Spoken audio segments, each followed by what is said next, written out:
Good morning, and thank you all for being here again. This is going to be a review of heart failure, and I know you had it in school. I'm Marie Arnone from the Educational Services Department. I'm the CNS in Education that works on special projects. So I kind of do skills reviews and the crossover classes and other special projects as needed. Prior to coming to Northwest, and I've been here a year, I worked at a downtown hospital as a cardiovascular clinical specialist for 35 years. So I have a fair amount of cardiac experience, but it's always fun to do a class for new people. When I first started learning about heart failure, it was like somebody said, oh, he's heart failure. You went, oh, okay, fine. It didn't have that same connotation as when I'd hear, oh, so-and-so just got diagnosed with cancer.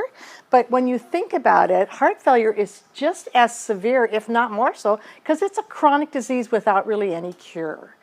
And it really hit home to me when one of my friends was pregnant and developed heart failure with cardiomyopathy during pregnancy and had to actually be on the transplant list, but was able with medications to somewhat correct it. So she still has cardiac problems, but she hasn't needed a transplant.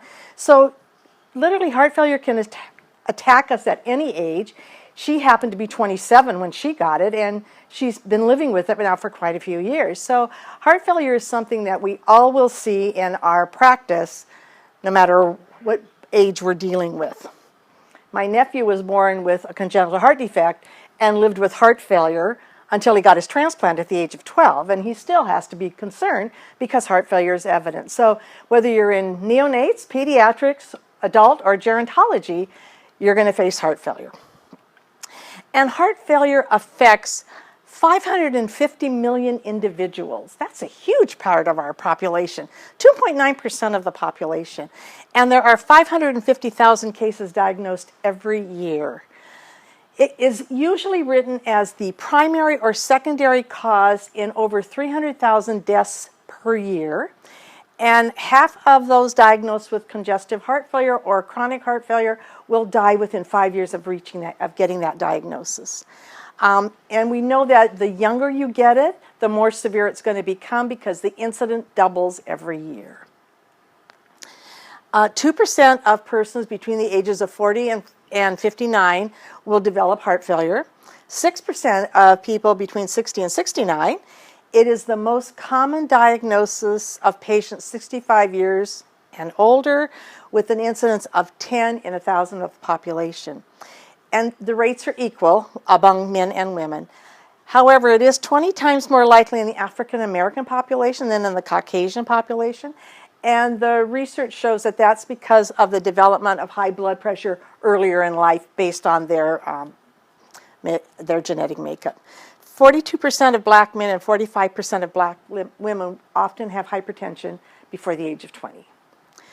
And diabetes is also a cause. Low levels of the good cholesterol, chronic kidney disease, and obesity are all some of the reasons that we see heart failure. When you think of heart failure, it's really a two-sided phenomenon. We have the right side of the heart and the left side of the heart. Basically, it's going to affect both sides, but it's a two-sided phenomenon. It's left-sided heart failure and right-sided heart failure.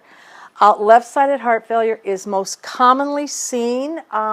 It is the one that we think of most when we talk about heart failure.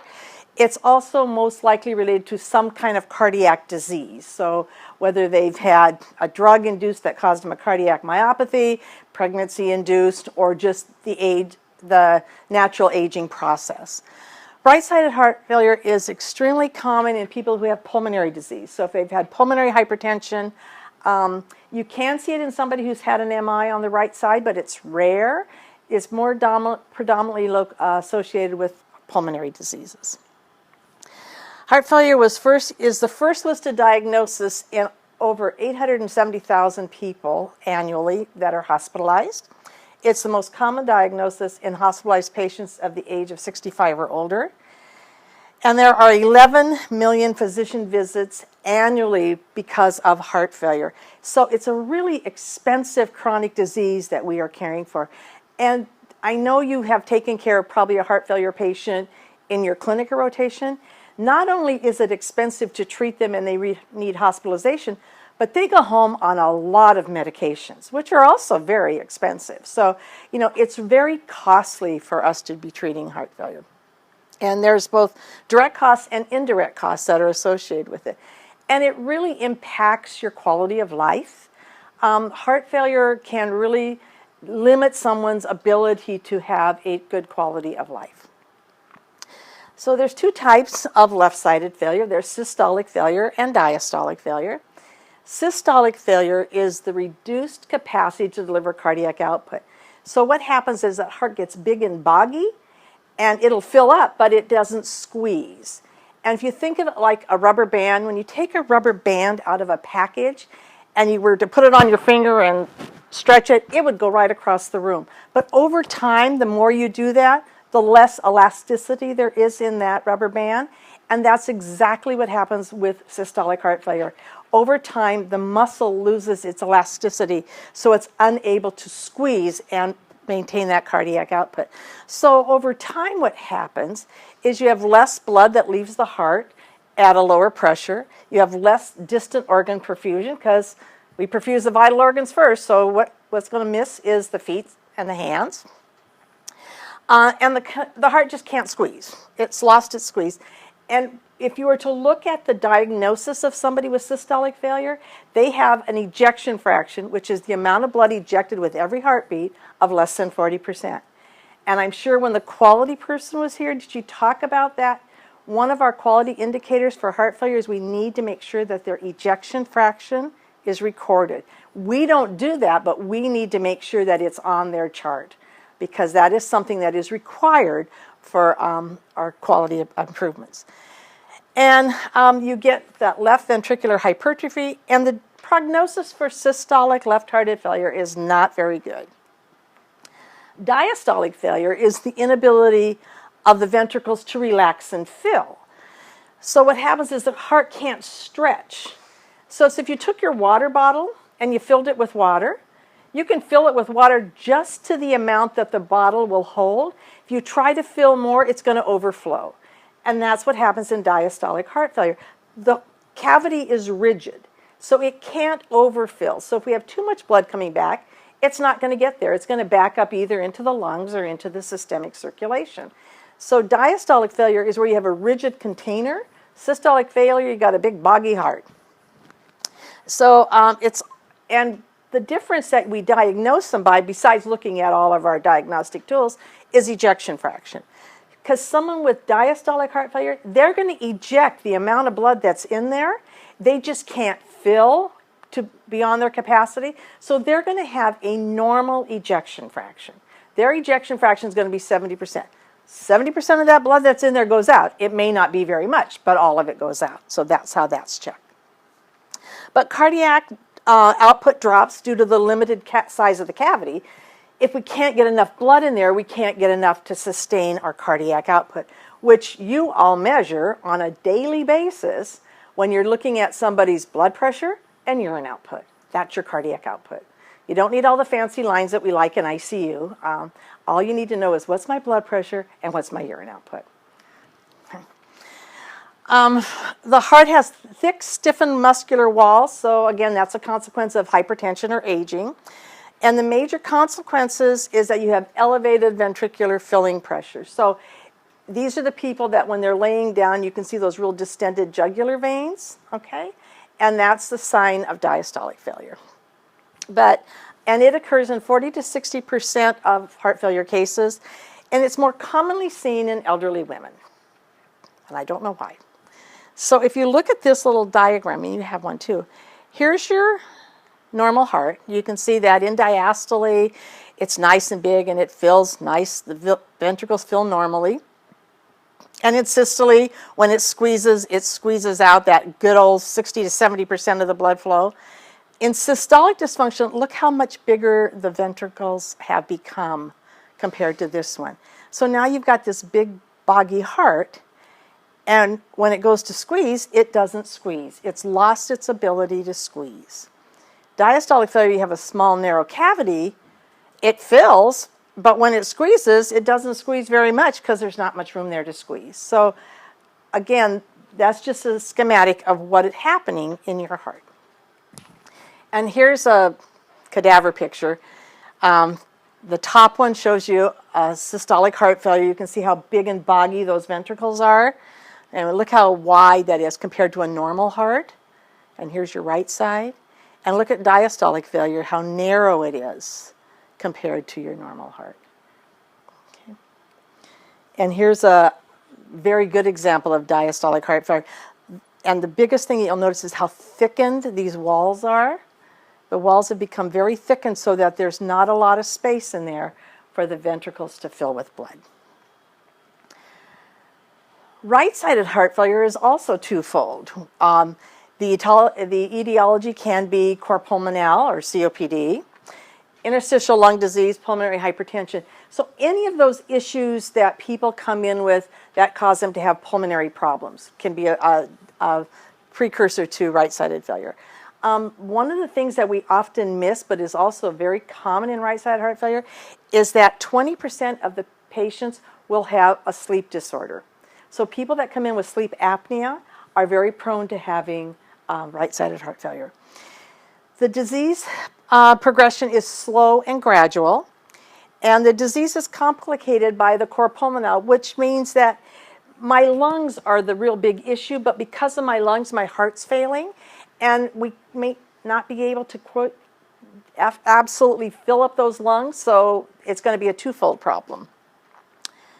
Okay.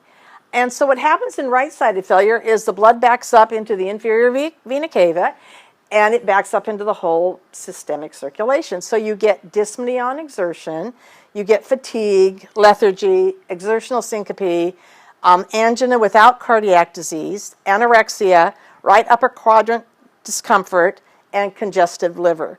So what happens when these patients come in is they come in with the really swollen feet, the edematous legs, and they can't wear their socks, they can't wear their shoes. If you take off their socks and shoes, you see the indents on them. Sometimes they'll have very hard and shiny legs all the way up to the knee or higher. That's how much failure they have, that they just can't get rid of it. When the physician does their exam, they will actually feel the liver edge. For you and I, our liver edge is going to be difficult to feel, and it's going to be right underneath the diaphragm. For someone with right-sided failure, it's going to be below the umbilicus, and it's going to be hard, and they're going to be able to feel it just by palpation.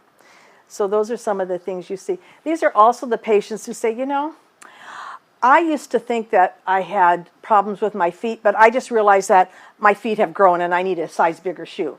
Well, your feet don't grow when you're 65. They really don't get fatter. They may get edematous, but they don't get longer. So if they go from a size 6 to a size 7 or a size 8, that's a bad sign. That's not going to happen when you're an adult. Or they'll tell you, I just don't have any appetite. I just always feel full all the time. And that's very common in right-sided failure. Or the other thing that you'll hear is, I used to have problems wearing my pants because the belts used to cut me off by the afternoon. But I found if I wear those sweatpants, nothing happens because they stretch like I do. So again, those are all signs of failure that people present with. And they may not even know that they have failure because these are things that you're going to hear from people that you know, and all of a sudden you're going, maybe you should go see somebody about that. Okay. So again, you see shortness of breath, you see pulmonary edema, you see the pumping action of the heart that's impaired, you see the swelling of the legs, and all of these things can happen in heart failure, and they happen over time. But the bottom line is what we really look for in our inpatients is low cardiac output, because our goal is to improve their cardiac output so that they can maintain a quality of life. So what happens is the body's response to that low cardiac output, and the body is a phenomenal system in that we can compensate for a lot of things, is we increase our antidiuretic hormone, which is lack of stretch in the baroreceptors of the aortic arch from lack of pressure and volume. But what ADH does is it stimulates the reabsorption of water in the distal tubules in the kidneys. So the net result is if I'm going to hang on to water, I'm going to increase my volume. If I increase my volume, I'm going to improve my cardiac output. So what they want you to do is, so that's what the body does on its own. It says, oh wait, we got to stop this urine output. We've got to increase our volume. Okay. The other thing that happens is we get stimulation of the renin-angiotensin-aldosterone system. And I don't know about you, but that was my favorite system in school. And I don't know why, but I just loved it. And I'm not a big kidney person, but it was good. So what happens then is, due to the decreased renal artery perfusion, because again our volume is down, we have a decreased cardiac output and we have vasoconstriction of the kidneys. So what happens then is renin is released from the kidney, and it converts angiotensin 1 to angiotensin 2, which increases that vasoconstriction of the kidney and the vascular space. When we increase our renin release, we then increase the pro-inflammatory cytokinins, and it stimulates aldosterone release. So we hang on to salt and we hang on to water when we stimulate the renin-angiotensin-aldosterone system. So aldosterone then causes us to stimulate water and sodium reabsorption. So we hang on to salt and water, and we increase potassium excretion. So these people, if you were to do labs on them, would have normal to high sodiums and lower potassiums because we've increased that potassium excretion. We also see sympathetic nervous system stimulation, which increases the release of norepinephrine.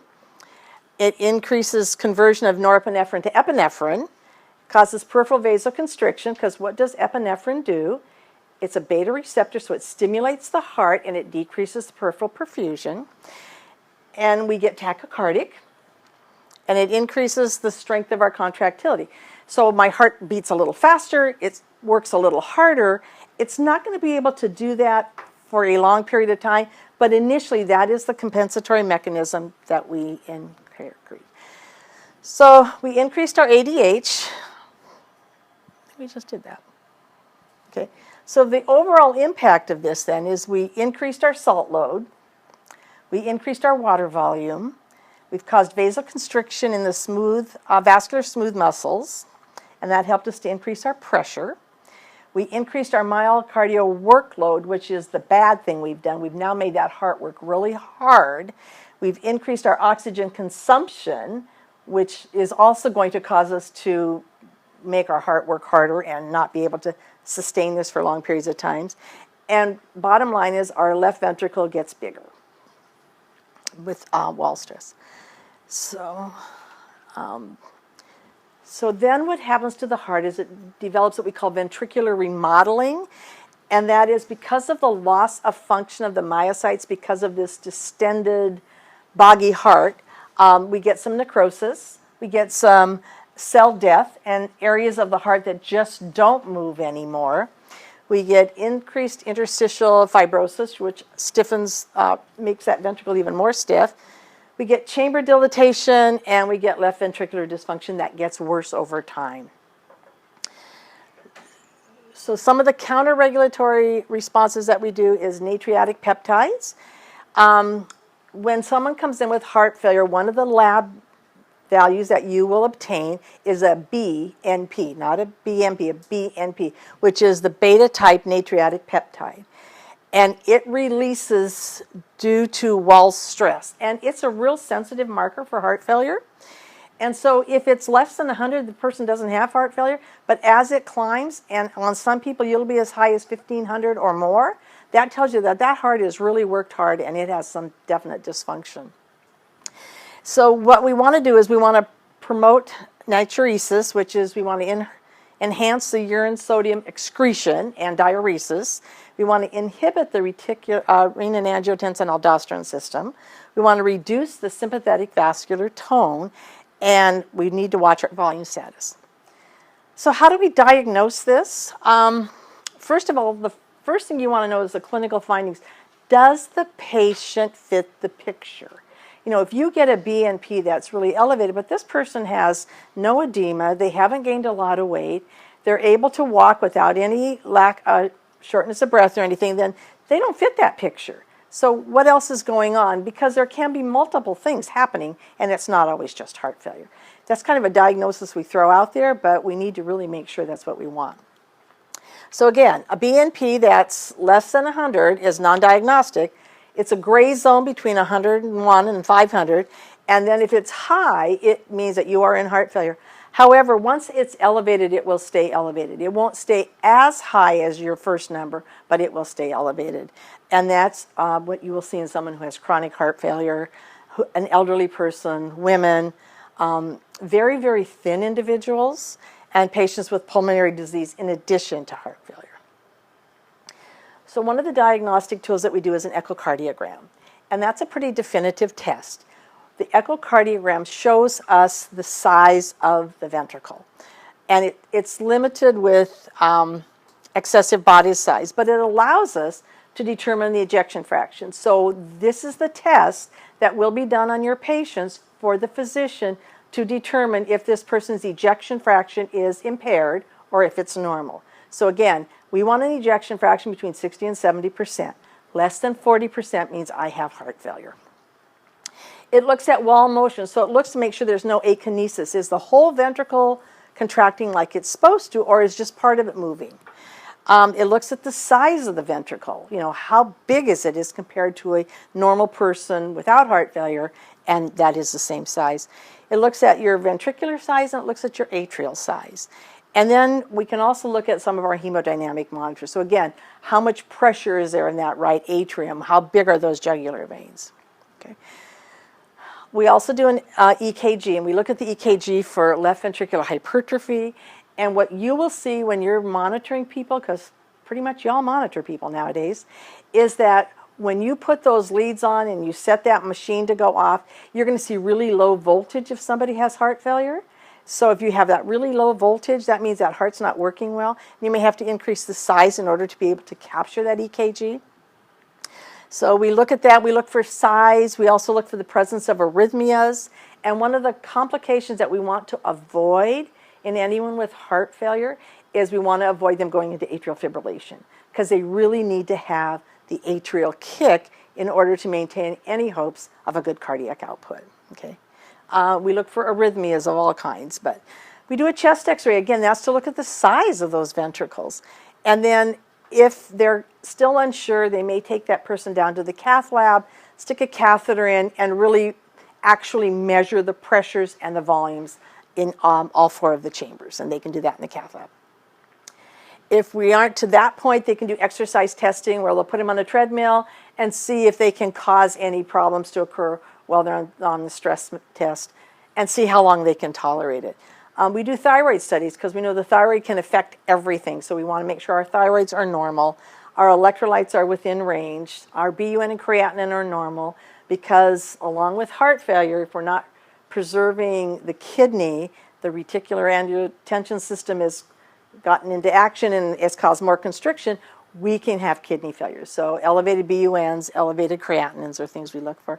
Liver function studies, because as the heart fails, the liver fails, and you'll have coagulation abnormalities.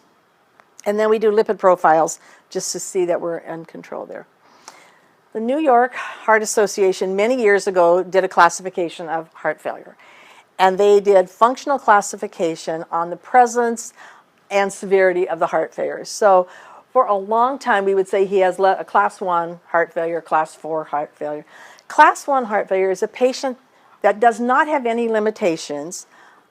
They can do everything that they've always done. They can work, they can be totally as active as they've always been, and they don't have any fatigue, but by their diagnostic study of an echo and a cardiac cath or an EKG or past history, they have that diagnosis of heart failure. So they're able to function normally, but they still have that diagnosis. A class 2 means somebody who has some slight limitations with activity. In other words, you know, they've walked 4 miles every day, and now all of a sudden they can't walk that far. So they have a little bit of limitation, but they can still pretty much function. Class 3 patients have marked limitations of physical activity, but they feel okay when they're at rest. But these are people who have literally, probably without even knowing it to a certain extent, limited their physical activities. So they've cut back on what they do because they just can't do it as well as they did before. They get too tired or they get just out of breath. And then class 4, this is the person who literally is a cardiac cripple. They sit in their recliner chair with their feet up. They probably sleep in that recliner chair. They get short of breath walking from the recliner chair to the bathroom.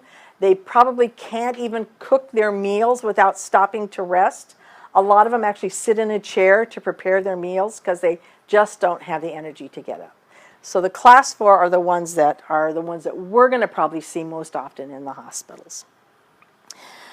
There's a new classification system, and it's basically looking at structure. So the emphasis is on the development and progression of the disease. So stage 1, this is a patient at high risk for development of heart failure. They have a family history of hypertension. They've been diagnosed with hypertension and probably at an early age. They smoke, they have diabetes, coronary artery disease, high-fat diet. They may abuse alcohol or illicit drugs, but they don't necessarily have an actual diagnosis. But anyone who has all these predetermined factors is certainly at high risk for developing it. Stage B is where they have the diagnosis. So somebody said, yeah, you've got heart failure, but they're totally asymptomatic to it. In stage C, they have cardiac dysfunction, and they're somewhat symptomatic, and they cannot do the activities they've done before. And then stage D is end stage. They're very symptomatic, and no matter what we've done for them, all the treatments we've done, all the medications we've put them on, and everything else we've done, it's just not working. So they may need to have a surgical intervention, or they may have already had one, where they've had an internal cardiac defibrillator placed because they're prone to having arrhythmias, and so they may need to have that defibrillator, so if they go into a VTAC, it'll shock them out of it, or they may need to have their pacer put in, which is a biventricular pacer, so that it paces not only the right side of the heart to stimulate conduction, it stimulates the right and the left side so that they both start working in synchrony. So the treatment for left-sided systolic failure, which is what we're going to probably see the most of, is our general goals. We want to improve ventricular function. We want to decrease their water retention, reduce ventricular remodeling, because once the heart's been remodeled, we cannot change that. Symptom and quality of life improvements. So we want them to live as functional as they can and to be able to do as much as is possible for prolong their survival and reduce readmissions. And I know the quality person talked with you about readmission rates, and we know that with heart failure, if we readmit that person within 30 days of discharge, according to Medicare and all the other governing agencies, we failed. We did not get this person tuned up enough to when we sent them home. So we want to really decrease our readmission rates, because that not only does that affect our ability to care for patients successfully, but it also decreases reimbursement. And if we don't get the money paid for taking care of these patients, we don't get to keep our doors open. Okay. So the treatment, we use antagonism of the neurohormones. So we use ACE inhibitors. And almost every patient you care for is going to be on a cardiac drug, regardless of their diagnosis, except for those of you in the childbirth center. Hopefully your patients aren't that way. So we use a lot of ACE inhibitors like lisinopril, enalapril, quinapril.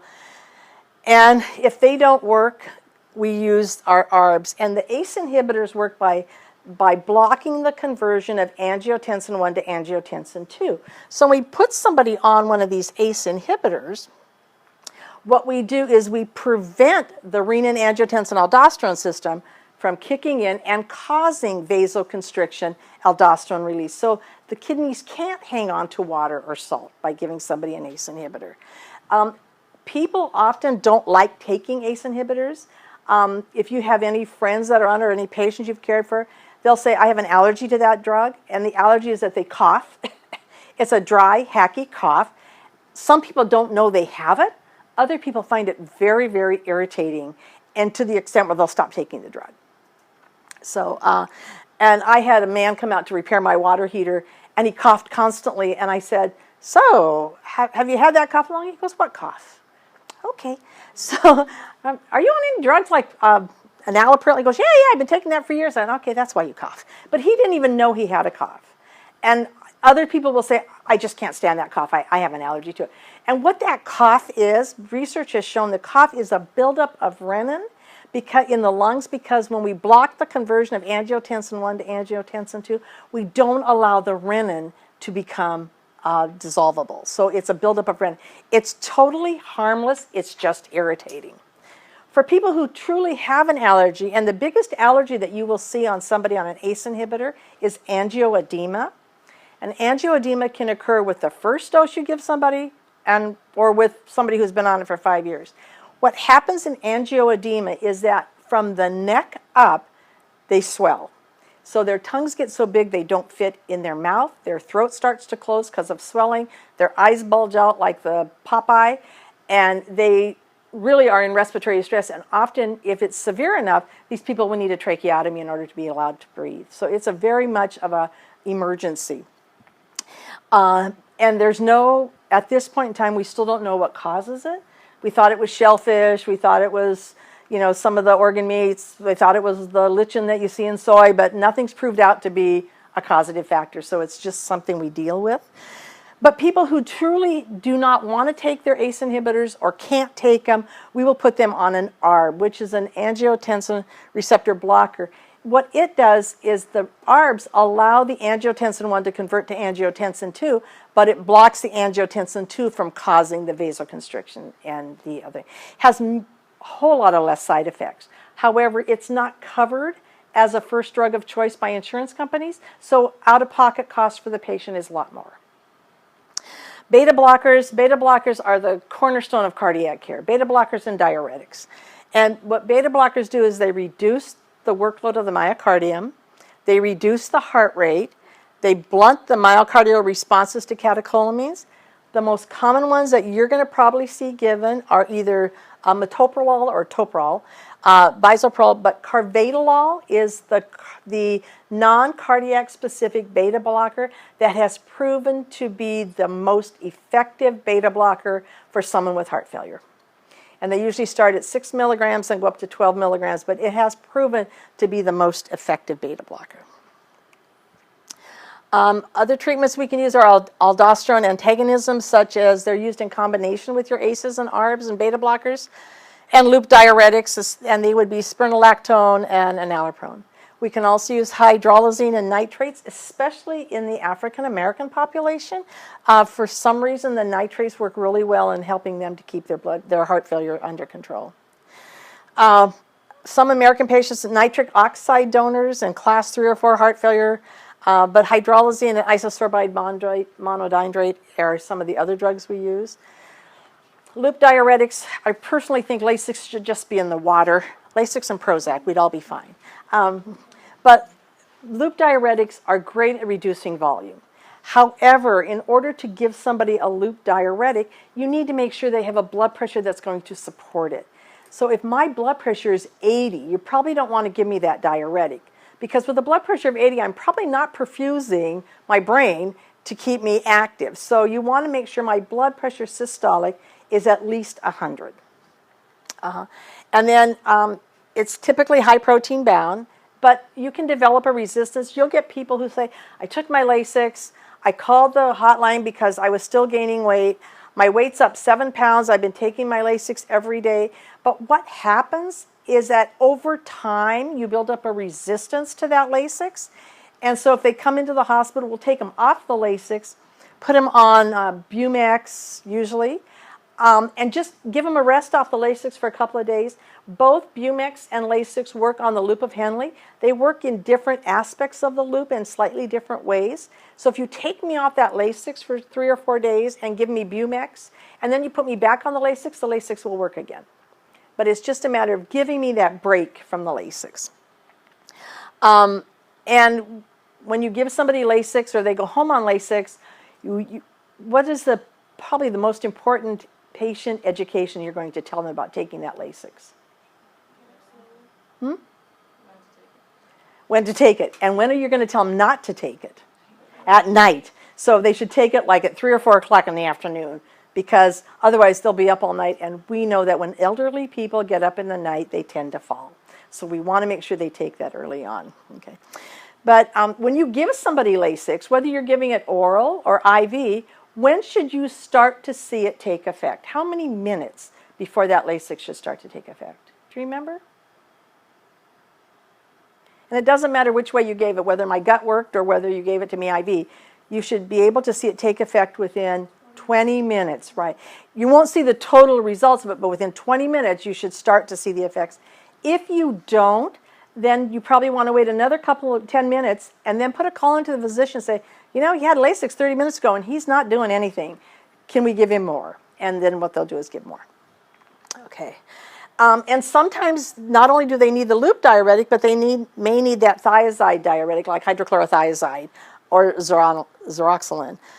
And then for people who totally have high doses and they just can't take it all the time because the Lasix, well, you know that Lasix decreases your potassium immensely. We can give them furosemide or bumetadine. We use bumetadine here because it's a little cheaper than furosemide.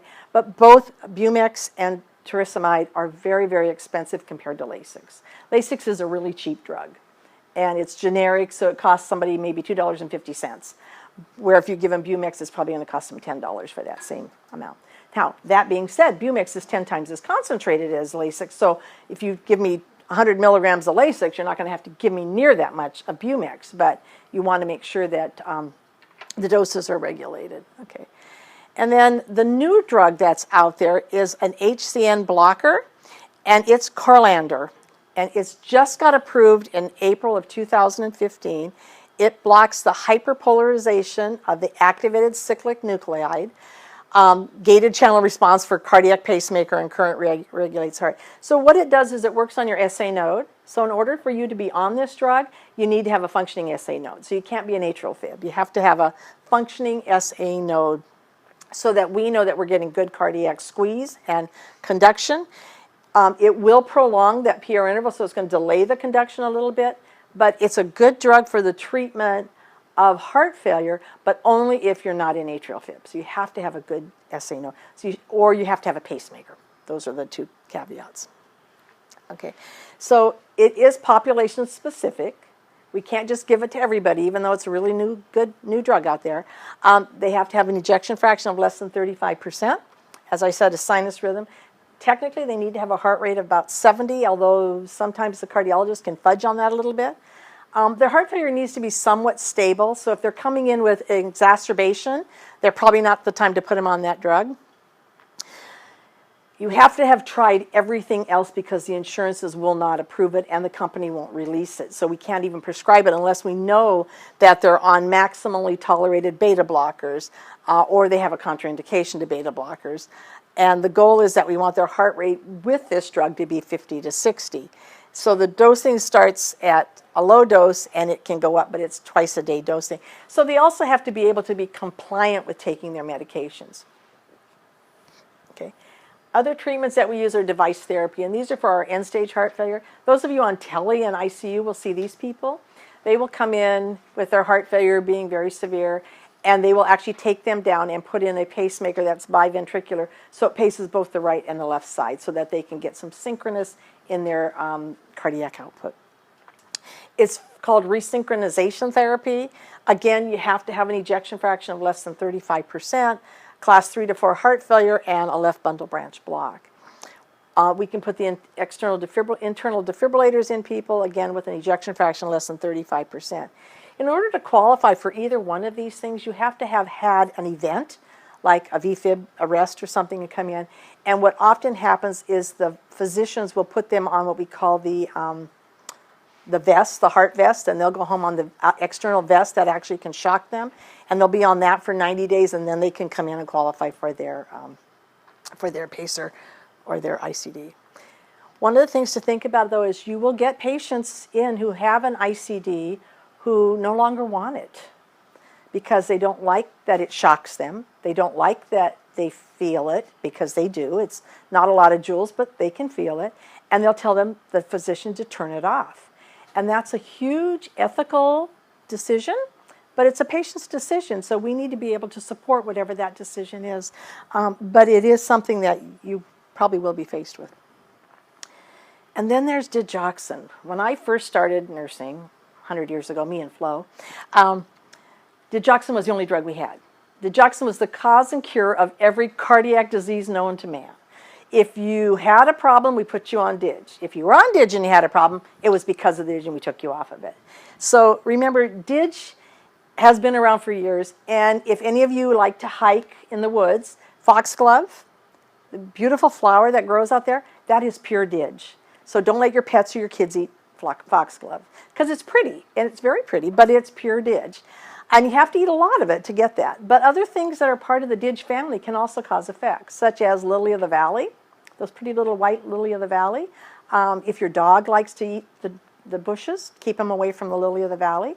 When I was at my previous hospital, we had a person come in from the rehab center who had third-degree heart block from her eating pure ditch. Her granddaughter had come to visit her and brought her in a little bouquet of lily of the valley and stuck them on her bedside table. And when her attendant brought in and said, here's your lunch, I want you to eat everything on here but the napkin, meaning don't eat the paper napkin. Well, she ate everything, including the lily of the valley, and she came in with a heart rate of 40. We had to give her Digiband. She had to be admitted to the ICU. We had to pace her. We got her through the episode, but it was a real horrific episode. And it was, she had some neurodeficit, and she did what she was told, eat everything on your tray. So be careful. Okay. So DIG only works in systolic heart failure and left-sided heart failure. It is the last drug of choice. But again, when we have people that come in with very limited incomes, you know, we have a lot of good drugs like that new heart drug. It costs $150 a pill. You have to take it twice a day. And insurances won't cover all of that. DIG costs $2.50 for a 30-day prescription. So, you know, there's a lot, you know, do you feed your cat, pay your electric bill, or buy your meds? Well, you know what the answer is there. They're not going to get their meds. So you want to make sure that everything's been tried and that if this is a drug we're using, that we do really good patient education with these people because they really need to understand it. If you don't feel comfortable doing all of that extensive education, call the pharmacist. You have pharmacists on every unit and they can certainly help you with that. But we use it in combination with optimal therapy and continued symptoms, but it does require monitoring because I can have a normal DIG level, but if my potassium's low, I can be DIG toxic. So you want to make sure that you know that you have to monitor electrolytes and you're going to have to watch these people really closely. We can also do ultrafiltration. We don't do that here, but there are institutions across the country that actually do this in an outpatient setting. It's used to prevent hospitalization in diuresis refractory patients. It's kind of like an ultrafiltration of a dialysis machine. They put an IV and they hook them up, and what it does is it takes off the water and leaves in the electrolytes. But it can be done in an outpatient thing. The runtime depends on the blood pressure, so technically they'll bring these people down to a fairly low blood pressure, about 100 and 110. Okay. Left-sided diastolic failure, then, we want to reduce their preload. We want to reduce all that volume coming back to them. We want to treat their hypertension aggressively, treat ischemia, reduce the heart rate, maintain the atrial kick. We want that sinus node to work. Improve the quality of life and prolong survival. So the medical management for right-sided failure or diastolic failure is more empiric and kind of less well-defined. Basically, it's a guess game. You're going to try this till you find the right combination. But beta blockers are always something we consider, and ACE inhibitors. Those are kind of the two. And then diuretics and calcium channel blockers maybe. So you're going to start with your beta blockers, your ACE inhibitors, and you're going to go with your diuretics. And then they're going to tweak and fine-tune until they get something that works for this particular patient. We also want to do their afterload reduction. So we want to give oxygen to decrease their pulmonary artery vasoconstriction. So these are people that will often go home on supplemental oxygen. They get loop diuretics because, again, that decreases volume. Pulmonary artery vasodilatation. And then for some patients, we'll put them on Flolan or Viagra because that also dilates the pulmonary artery. If they've had a right-sided myocardial infarction, remember, regardless of whether I have heart failure or not, the initial treatment for my right-sided failure is fluids. Fluids, fluids, fluids, because what you want to do if I have had a heart attack on the right side is whatever portion of that right ventricle is working, you want it to work at its optimum. In order for it to do that, it needs a lot of fluid. So it needs fluid first, and then we'll treat the heart failure. Okay. If somebody comes in with acute decompensated heart failure, we definitely, first and foremost, we give them morphine. Morphine reduces the preload because it vasodilates. It decreases anxiety so you don't feel so bad that you can't breathe. And we give like 2 to 5 milligrams IV, but again, because it's a vasodilator, you need to have an adequate blood pressure. And the goal is always they have to have a systolic blood pressure greater than 90 before we can give any vasodilator drug. And then we'll give diuretics. And so if they've not been on diuretics, we'll give them 40 milligrams of Lasix. If they've been on it, we'll usually start with their usual dose. We may have to double it. And then they may have to go on a Lasix IV infusion of a continuous infusion. But what you should anticipate is once you've started their treatment, you've given them oxygen, you've got them on fluids, you should anticipate 250 to 500 cc's of output within the first few hours that they've been there. So if they're not putting out that much urine, then what your treatment has not been effective. You need to talk to the physician about getting that treatment better. People with heart failure not only need to be on strict INO, they need to be on daily weights because weights and INOs don't always correlate.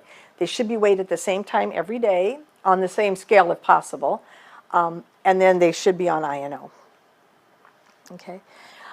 Some of the other management that we'll do, we can give them nitroglycerin, and that's in your Pyxis. It's not in your crash cart. So you can give it sublingually initially. They may need to go on a nitroglycerin drip, and in that case you would want to probably put them on a tele or an ICU floor. Nitroprusside requires that they be in an ICU because we need to watch it very carefully because they can get thiocyanide toxicity, but also it's very much blood pressure dependent. You turn it on, my blood pressure is going to drop. You turn it off, my blood pressure is going to go back up. So we titrate that very carefully. Nesterotide has been used to treat patients. We used to use it in outpatient settings as well as inpatient. People would come in for their little boost of nesterotide, and what it would do, it would knock out their blood pressure and help them pee. And they felt better, even with that lower blood pressure. But what research found was that using it in someone who wasn't in the acute heart failure, decompensated heart failure, is that it shortened their length of life. So they may have felt better, but they didn't live as long. So now it's only given in hospital settings, and we bolus it, and then we only hang that drip for 24 hours, and then it has to be removed. But it does require close monitoring and close monitoring of the renal function. In the ICU, if they get so to the point where they need to be in the ICU, they will put them on vasopressor or inotropic therapy, such as dobutamine and milrinone, but those require an ICU bed. And then they also, when they're in that ICU, may have to put in a balloon pump to help the heart pump better. They may have to do ECMO, which is a way of bypassing the lungs to provide circulation, or they may put in a intraventricular assist device, such as a heart device. Okay, so it's not an easy disease to treat. It's been around for a long time, but we do have some Medicare reporting that needs to be done, and we no longer get we get paid for performance. We don't get paid based on their DRGs. So payment is based on adherence to evidence-based practice, which means that for anyone with heart failure, we have to provide and document their systolic function. If their left ventricular function is less than 40%, they need to make sure that they're on an ACE or an ARB, or there's documentation by the physician that says why not. We need to provide them with smoking cessation. So even though I come in and say, I haven't smoked for 2 years, you still need to provide me with that information. We need to make sure that we do really good discharge instructions and discharge teaching so that we go over their meds, we reconcile all their meds, we go over everything that they have, and that we document everything we've done. So everything that you do to discharge this person, you need to do it immediately. And med reconciliation is really, really important, only because if I was on an ACE inhibitor before I came in here, let's say I took lisinopril, but that may not be on our formulary this month because who knows why. So we may have enalapril on our formulary. So while I'm in the hospital, you put me on that drug. Well, I just filled that prescription before I came in, so you're going to send me home on enalapril, but you didn't tell me not to take my lisinopril, so I take both of them. Now I'm going to be back because I've overdosed. So you want to make sure that you talk to the doc about, they were on this drug at home, they still have it, can they go back on this drug? Or you need to make sure that you clearly tell that person, do not take this medication until you go see your provider. And we should always make sure there's a follow-up appointment for them. Okay, so requirements, activity, make sure that they know if their activity level changes and gets worse, they need to call the doctor. They should know their diet, and we may not be the ones that totally provide all their dietary requirements, but who can we call? Who can you call? nutrition, because they can come up, especially if you have someone who's on special diets that they like or special foods, and they're really high in salt or whatever. You may want the dietitian to come talk to them. I had a 97-year-old gentleman who, his favorite lunch was tomato soup and a dill pickle. Well, at 97, I was thinking that was okay with me. I'm not going to tell you not to eat But when the nutritionist came up, she talked to me about buying the tomato soup that was low sodium. She talked about rinsing the dill pickle before he ate it. Just some little things, not to change his dietary requirements, but just how to help him with still eating the things he liked, but doing it in a more safe fashion. So those are things that they can do. They should have follow-up, know when they should see the doctor, and hopefully have an appointment made. Know what symptoms to report. Know how to weigh themselves. If people don't have scales, we need to be able to provide them with a scale so that they know to weigh themselves every morning when they get out of bed, after they've gone to the bathroom with the same clothes on, that type of stuff. And we talked about the medication reconciliation. Okay. Failing to meet 100% of those 4 core measures means we don't get paid. And it's huge. So the only way that we can be successful is to make sure that we complete all of those requirements. And patient teaching, we have calendars that have the stoplights on them. And so patients need to know that green zone means, hey, I'm good to go. Everything is moving along great. Yellow zone means I need to start paying attention to what's going on here. My weight's gone up a pound in the last 2 days, whatever. This could be a sign that I'm getting worse. Red zone, you need to call a doctor or call 911 and get yourself in to be seen. Okay?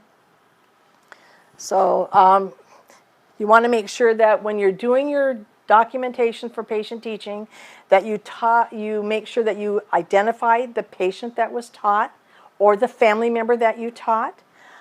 You want to make sure that you address if there were any learning barriers, and then what's the learner outcomes. A lot of our patients go to extended care facilities, so we want to also make sure that they know what our plan is. So you may not be able to teach the patient because they may not be capable, but maybe they have a family member that you can do some of that teaching with, and make sure you send that information to the extended care facility. Okay. Make sure that the basic information, the 6 outcome measuring, signs and symptoms getting worse, weight monitoring, diet, activity, medication, and smoking. Those are our biggies. Okay, we're not going to do the case study because we ran out of time. You have that in there. Okay? Questions for me?